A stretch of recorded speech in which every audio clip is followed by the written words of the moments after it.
puppy was run over by a wagon. The man said he could bring it back to life. He told the people to turn back, and then he said an incantation. Then the puppy came back to life. Everyone couldn't believe it. The man said it was nothing. He could bring people back from the dead. Everyone's dead relatives came back to life. The villagers were so excited, they begged the man to bring them back. The man said that at tonight's midnight o'clock, he would bring back all the dead in the town. Villagers who've lost their families gather at the tavern. The man was seen drumming in the graveyard, and then he finally showed up, drinking a glass of whiskey. He says he's met with all the dead. They'll come back to life and be here in 5 minutes. Look at the mural on the wall. The bartender said it was his brother. He died unexpectedly last March. Man asks if he looks like him. And then a fat guy with a limp. Bingo. He goes on to say that the fat guy was the last to be buried, so he'd be the first to come to the tavern. He's on his way now. They all look out. A fat limping man is walking toward the tavern, although it's a bit far away, but everyone recognized him as the bartender's brother. But then the bartender suddenly panicked. He said his brother was a thief. He had caused him a lot of trouble. He asked if he could keep his brother in his grave and promised the man $500. The man says it's a complicated process. It costs $1,000. They haggled and settled for $750. With the deal done, the fat guy goes offline. Everybody returns to the tavern. The man says it's all the bartender's idea. Next up is the farmer's wife. She'll be coming for him soon. The farmer's face has changed. He said his wife used to play WWE with him. She even broke his left arm and it's still not healed. He didn't want his dead wife to come back too. He asked if he could pay for it. The man says $500. The farmer paid it. Then the sheriff came out. He yelled at them for being selfish, that they were selfish to leave their families behind. Then the man says, "You're next." He said there was a sharpshooter in town named Lightning Peterson. Is it true that you were afraid of his reputation? And then shot him the night before the duel. The sheriff was in a panic. The man said Lightning Peterson would be here soon. Maybe he'll continue the duel. The sheriff got scared. He promised to pay $500. The man didn't agree. Peterson's a powerful man. It took $1,200 to get him offline. The sheriff just gave him his wallet. Next up was this old lady. She says she remarried after her husband died. If he comes back to life, she'll have 2 husbands, so as not to get into trouble, so she paid $200. Then this woman, she didn't want her alcoholic father back. The man sees that she's pretty, so he gives her a free ride. And so it went on, one by one. Nobody wanted to bring back their dead relatives. The men simply lined them up to pay and register the names of their loved ones. After all these operations, the man made a fortune. He drove his carriage to a cemetery in the countryside and called the puppy from afar, and for the great show of playing dead, he rewarded it with a large bone. Then his companion appeared. It turned out he was playing the role of the bartender's brother. They checked their itinerary and headed to the next town to repeat the trick. Before leaving, the man comes to the cemetery. Real sorry, friend. I'm real sorry that I actually couldn't perform what I laid claim to.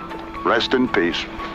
All of you. Then they drove off in a wagon. Soon after, the coffin boards in the cemetery gave way. The town's dead were crawling out of the dirt. They decided to go back home to talk to their families.